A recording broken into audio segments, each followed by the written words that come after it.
TikTok to cooperate in addressing cyberbullying scams. Malaysia UAE to strengthen disaster preparedness.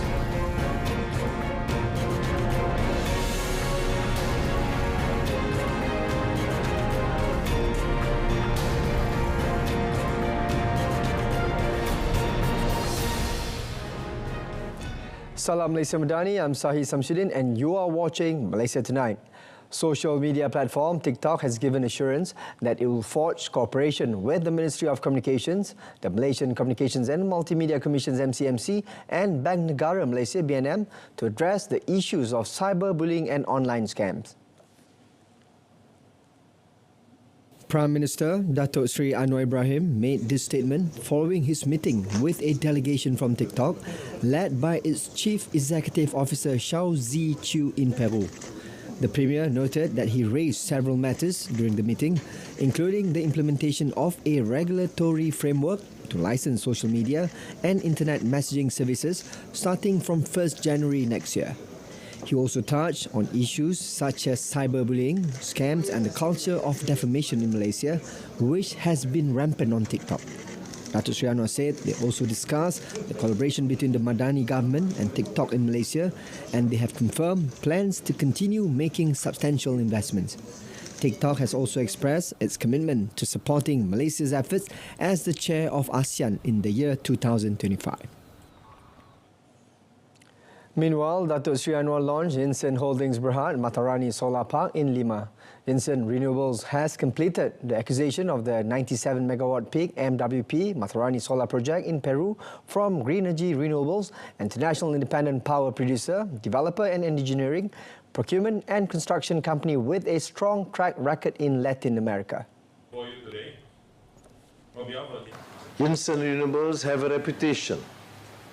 We make a difference. It is not just like what foreign investments that you are used to in the past that would exploit and get whatever benefit and leave.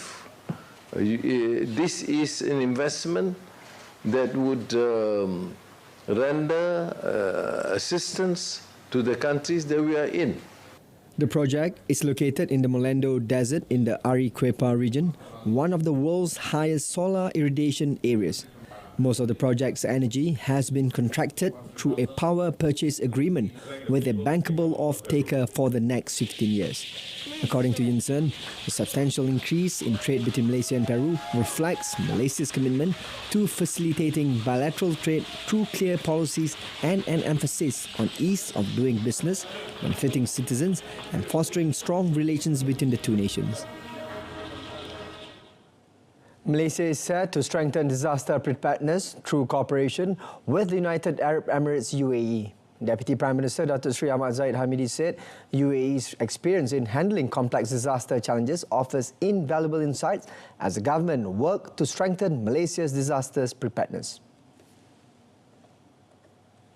The collaborations will involve Malaysia's National Disaster Management Agency (NADMA) and UAE's National Emergency Crisis and Disaster Management Authority (NCEMA).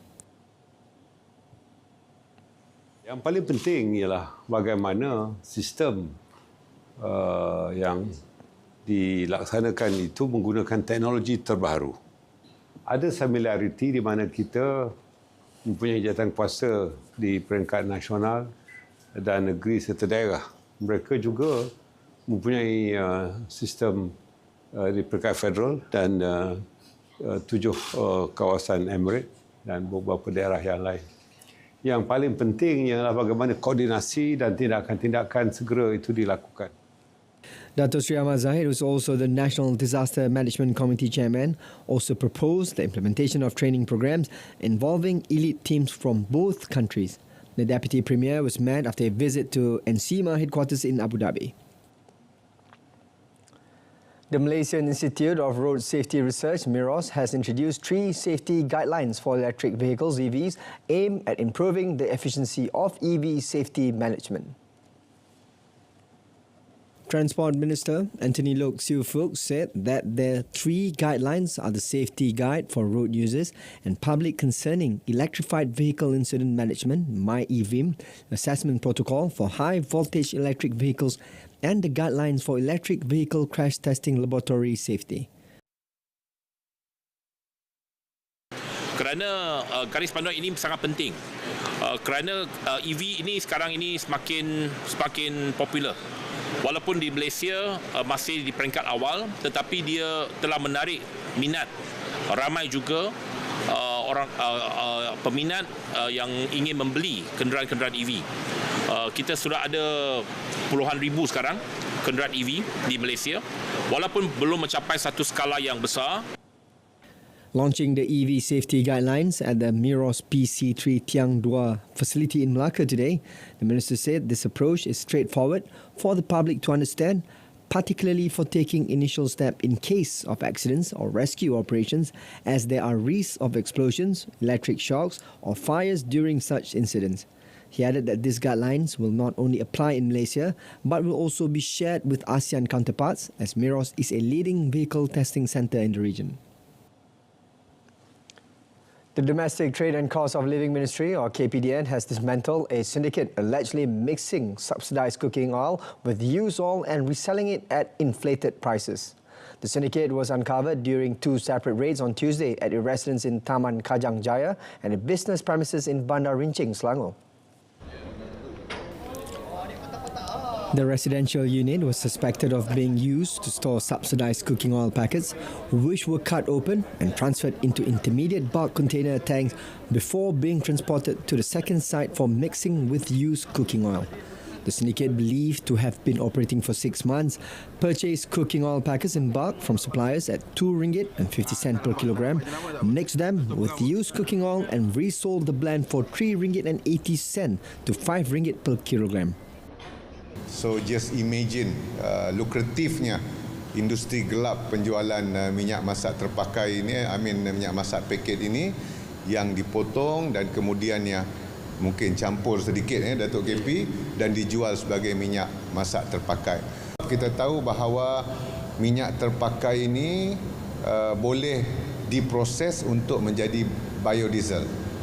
Jadi setakat sekarang ini bukan hanya dalam negara tetapi ada permintaan daripada luar negara jiran kita. Briefing reporters today, Dr. Armizan said so far KPDN has arrested 15 suspects comprising 11 foreign and 4 local men aged between 25 and 45 who are remanded until Saturday. Authorities also seized 14,340 kilograms of subsidized cooking oil and equipment valued at 429,850 ringgit. The case is being investigated under the Control of Supplies Act 1961 and the Anti-Money Laundering, Anti-Terrorism Financing and Proceeds of Unlawful Activities Act 2001 (AMLA).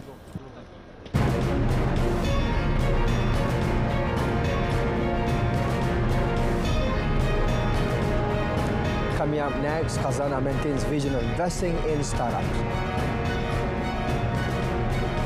Welcome to On the Table. Obviously, there are two main engines of growth in any economies. What are the implications of Malaysia's growth on employment, income levels, and also standard of living per population? From a historical perspective, it's been good. The capacity in our country can be built to be in the same level as the world standards.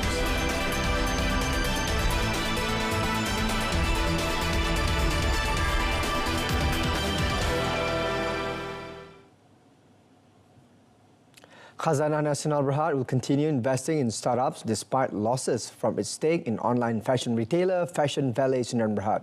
Finance Minister too, Datuk Sri Amir Hamzah Azizan, explained the core vision of such investments remains unchanged as venture capital in startup is integral to supporting the ecosystem and enhancing control mechanisms. In addition, the minister highlighted that such investments help create job opportunities, stimulate the economy and introduce advanced foreign technologies to Malaysia.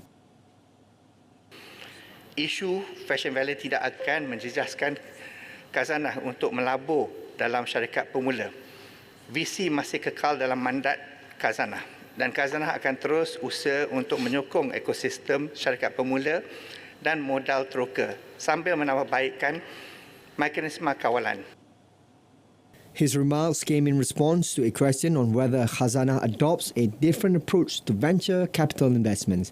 He further added that the objective of the venture capital investment is growth, acknowledging the inherent risks but also the significant potential for high returns if successful. Malaysia must continue to be an international reference point for the halal industry among the ASEAN countries. Higher Education Minister Datuk Seri Dr. Zamri Abdul Kadir believes public universities can play a significant role in realising this goal. Kementerian-kementerian lain termasuk dengan MITI, dengan JAKIM dan sebagainya supaya kita boleh mengemukakan satu konsep baru di mana negara ASEAN ini dapat bergabung bersama-sama dalam meneroka bukan hanya dalam bidang pensijilan halal tetapi industri yang berasaskan halal ini. Ini akan insya-Allah akan kita laksanakan pada tahun hadapan. Speaking in the Dewan Rakyat today, he added Malaysia's halal certification has long been recognised as one of the best in the world and is highly trusted abroad. Meanwhile, the minister informed that there are 12 public universities offering holistic programs related to halal management. The Ministry of Education, MOE, will introduce elements of technical and vocational education and training TVET starting from Year 1 in primary schools through the 2027 school curriculum. Deputy Education Minister Wong Kah-Wah in the Dewan Rakyat today said primary school students will be introduced to TVET elements through an integrated learning approach that combines various disciplines including science, technology, digital, visual, arts, music and health education. Bagi murid di tahun 5 dan tahun 6 akan mempelajari pembelajaran asas disiplin ilmu TVET seperti teknologi, sains, rumah tangga, kejuruteraan, pengaturcaraan dan pertanian. Pembelajaran dilaksanakan berasaskan projek yang membolehkan murid mengetahui, memahami dan meneroka aplikasi teknologi dan digital dalam pelbagai bidang. Wong said content, skills and values from various technological and digital fields will be further developed for lower secondary students in Form 1, 2 and 3 to help them recognise their potential and encourage interest in TVET. He added that MOE is confident that this initiative will provide early exposure and give students the opportunity to choose TVET fields after completing lower secondary education at Form 3. Defence Minister Datuk Seri Muhammad Khalid Nordin said its ministry will increase the number of closed-circuit television CCTV cameras at the accommodation blocks of the Military Training Academy, National Defence University of Malaysia. He emphasised this step is among the improvement actions and prevention mechanisms that have been and are being taken to prevent incidents of bullying from happening again. Berasaskan kepada kes-kes yang berlaku dalam masa beberapa minggu atau bulan yang lepas, tentunya kita akan beri perhatian dan akan meneliti apakah punca, apakah kelemahan dan tindakan-tindakan yang sewajarnya akan diambil kerana seperti yang telah saya katakan di peringkat awal tadi, Kementerian Pertahanan kita tidak berkompromi dalam soal-soal buli ataupun penderaan ini. Memang benar latihan ketenteraan sangat berat dan sebagainya, tetapi tidaklah sampai kepada buli ataupun berlakunya kekerasan dan sebagainya. Speaking in the Dewan Rakyat today, Datuk Seri Muhammad Khalid said Malaysian Armed Forces had also increased the staffing of officers and other ranks assigned to the Universiti Pertahanan Nasional Malaysia and added trainers to increase monitoring of cadet officers. Regular physical examinations will be conducted on cadet officers to detect any abusive activities that may cause injury. Public Works Minister Datuk Seri Alexander Nantalinggi stated that the process of awarding the Sabah-Pan-Borneo Expressway Phase 18 package project is done according to the stipulated procedure before the selected company is announced by the Ministry of Finance, MOF. Datuk Seri Alexander Nanta added that although MOF has absolute authority to select the company to implement the project, the Ministry of Public Works, KKR, as the responsible ministry, has carried out a preliminary review and discussion with the Sabah Public Works Department after receiving the list of companies brought by the department. Bila kita menerima daripada pihak JKR Sabah peringkat pertama datang ke KKR, Kementerian Kerja Raya, kita semak semula dan kita ada pandangan kita ada kuasa juga kat situ. Jadi yang berlaku kita hantar juga senarai yang selepas diperbincangkan yang dinilai di peringkat KKR kepada kepada Kementerian Kewangan. He said this when commenting on the issue of awarding the project tender to a company that was allegedly not evaluated. The minister stressed that all parties involved adhered to the set procedures throughout the process and the Works Ministry found no issues in the tender process. He said this to reporters after attending My Plus Community Day program in Shah Alam today. Natural Resources and Environmental Sustainability Minister Nik Nazmi Ahmad said the National Climate Change Bill is expected to be tabled in Parliament in the first quarter next year. He added currently his ministry is conducting stakeholder engagement sessions as well as producing consultation papers for public comment until 18 November. For Malaysia to thrive and maintain climate resilience, governance plays a crucial role, and we are now currently working on the climate change bill. You can actually go to our website and see the draft consultation paper so that we can get your views. Nik Nazmi affirmed the government has agreed to confirm the country's aspirations to achieve net zero carbon emissions by the year 2050. He said this at the launch of IOI's Sustained Roadmap 2030 today.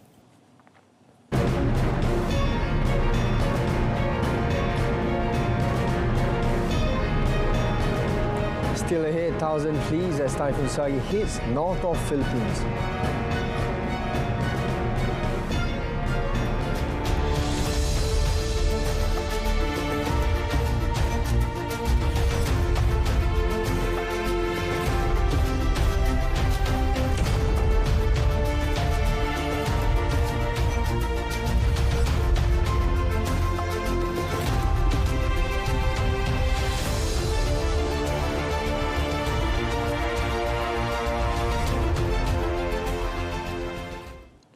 Typhoon Usagi slammed into the Philippines' already disaster-ravaged north on Thursday as authorities rushed to evacuate thousands of people from coastal areas. Usagi made landfall in the town of Bagao in Cagayan province with winds of 175 kilometers an hour, the fifth storm to strike the country in just 3 weeks. The brutal wave of weather disasters has already killed 159 people and prompted the United Nations to request $32.9 million in aid for the worst affected regions. In Cagayan, officials on Thursday worked to evacuate residents along the coast and on the banks of already swollen rivers. The National Weather Agency had initially raised its highest storm alert but downgraded to its second highest as Usagi made landfall. It said the winds could cause considerable damage to structures of light materials, moderate damage even to structures otherwise considered low risk, and uproot large trees within the next 12 hours. After Usagi, Tropical Storm Manyi is also forecast to strike the Philippines' population heartland around Manila this weekend. Sri Lankans were voting in snap parliamentary election Thursday with new leftist President Anura Kumara Disanayake's party expected to secure a mandate to drive through economic reforms. The 55-year-old hopes to grab 2/3 of the legislature's 225 seats to press ahead with reforms after the country's economic meltdown 2 years ago, when then President Gotabaya Rajapaksa was ousted. Disanayake took power after sweeping September elections on a promise to combat graft and recover the country's stolen assets. The JVP, or the People's Liberation Front, is the main constituent of the National People's Power (NPP) coalition of professionals seeking to form the next government.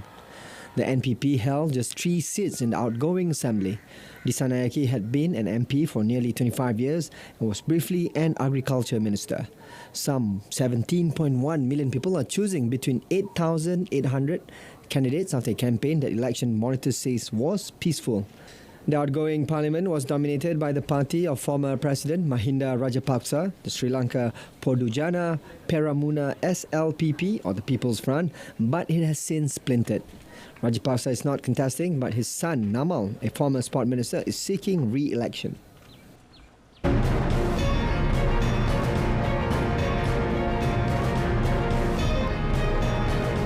Coming up in sports, better communications, sports science support for future Olympic success. Stay with us.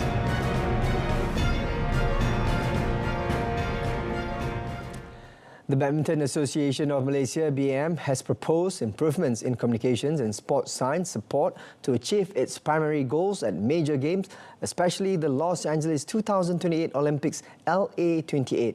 BAM Secretary General Datuk Kenigo said that effective communication is crucial to reducing gaps between all parties involved in programs like the Road to Goal RTG project, which was established last year. He also stressed the need for better sports science support to boost players' performance. Penting untuk kita mengenal pasti kelemahan, okey, dan kita lihat semua kelemahan tu dan kita cuba perbaiki kelemahan tu, tetapi pada masa yang sama seperti yang saya katakan tadi, kita perlu melihat secara total, secara menyeluruh, okey. Dari segi dari semua aspek. Ini mungkin beberapa perkara yang mungkin akan pihak BM akan berbincang lebih lanjut dengan pihak-pihak yang tertentu. He said this when met at the Paris 2024 Olympic and Paralympic Games post-mortem session at the National Sports Council MSN today. Summarizing the post-mortem session, he said BM believes the RTG program has provided many benefits despite some minor weaknesses that will undoubtedly be addressed ahead of LA28. He noted, however, that these identified weaknesses should not be an excuse for the national badminton squad's failure to bring home a gold medal from Paris. Former national striker Wan Rohaimi Wan Ismail has been appointed as the new head coach of Penang FC, ending speculation about the vacancy left by Akmal Rizal Ahmad Rakhli, who had been sidelined for the past few weeks. Wan Rohaimi will take charge of the Panthers in their Super League campaign until the end of the 2024-2025 season. Speaking to the media, Wan Rohaimi expressed his deep connection to Pulau Pinang, having played for Penang FC in 2003 and coached the under-21 team in the year 2020, and thus this background made it an easy decision to accept the offer to lead the Panthers. Despite acknowledging the significant challenge of shaping the team, the former national striker is confident that his knowledge and experience will bring positive changes. Penang sebenarnya ada material bagi saya ikut ke rapat perkembangan pasukan Penang, ada material, cuma mungkin belum keluar lagi kualiti yang sebenar, dan tugas saya adalah untuk mencari di mana kualiti itu hilang. Having a week before his first match, which is the Malaysia Cup meeting against Kuching City FC on 21st November, Wan Rohaimi hoped to have ample training sessions with the team to implement his playing style. With 15 years of experience as a professional player, Wan Rohaimi has played for major clubs in Malaysia and represented the national team in its national tournaments, including the SEA Games, World Cup qualifiers and the Tiger Cup. Following his playing career, the Kelantan native ventured into coaching with his most recent stint at PDRM FC. He also served as assistant head coach of KL City FC in the Super League. Harry Kane expressed his disappointment over the high number of withdrawals from the England squad this week, insisting the national team must come first. The Euro 2024 runners-up head to Greece Thursday for a must-win Nations League match before a Wembley meeting with Ireland on Sunday. Interim boss Lee Carsley final camp before the arrival of Thomas Tuchel as the new manager has been hit by an eye-watering 8 pullouts. The situation has frustrated Kane, who will lead the side at the Olympic Stadium in Athens, knowing key players are absent for a match they must win to stand a chance of automatic promotion. The Bayern Munich forward said it was a shame that so many players had withdrawn. He noted that he does not like the situation, adding that England should come before anything, including any club situation. 8 players withdrew from Carsley's initial 26-man squad for the Nations League double-header, including Declan Rice, Phil Foden, Bukayo Saka and Cole Palmer. Carsley, meanwhile, insisted he was simply focusing on the players available to him.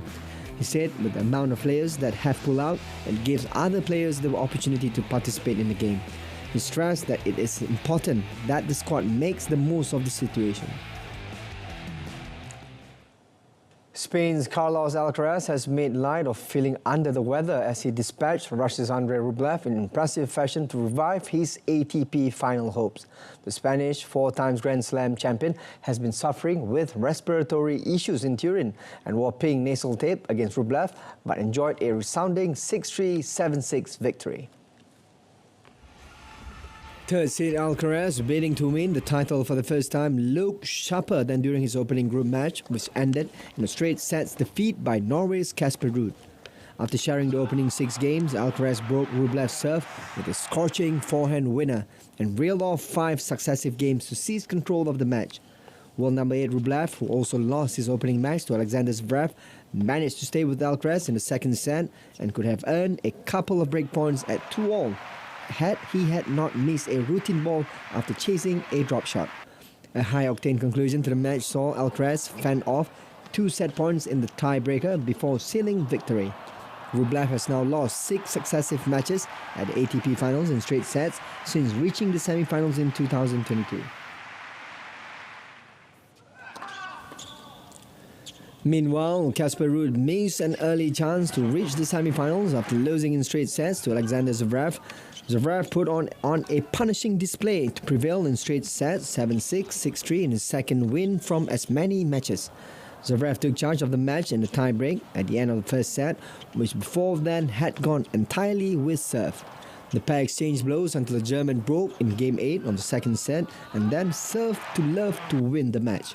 Zverev can eliminate Alcaraz in his final match of the group stage, and Ruud takes on Rublev.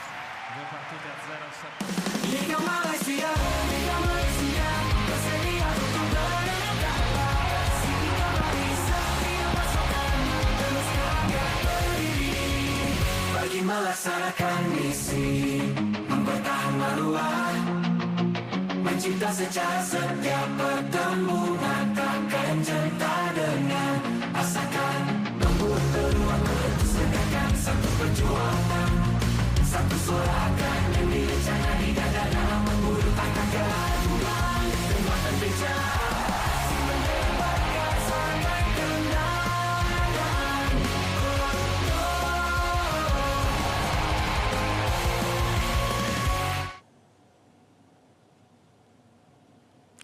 That's it from us this evening in our top story. TikTok to cooperate in addressing cyberbullying scams. From the river to the sea, Palestine will be free. Thanks for watching.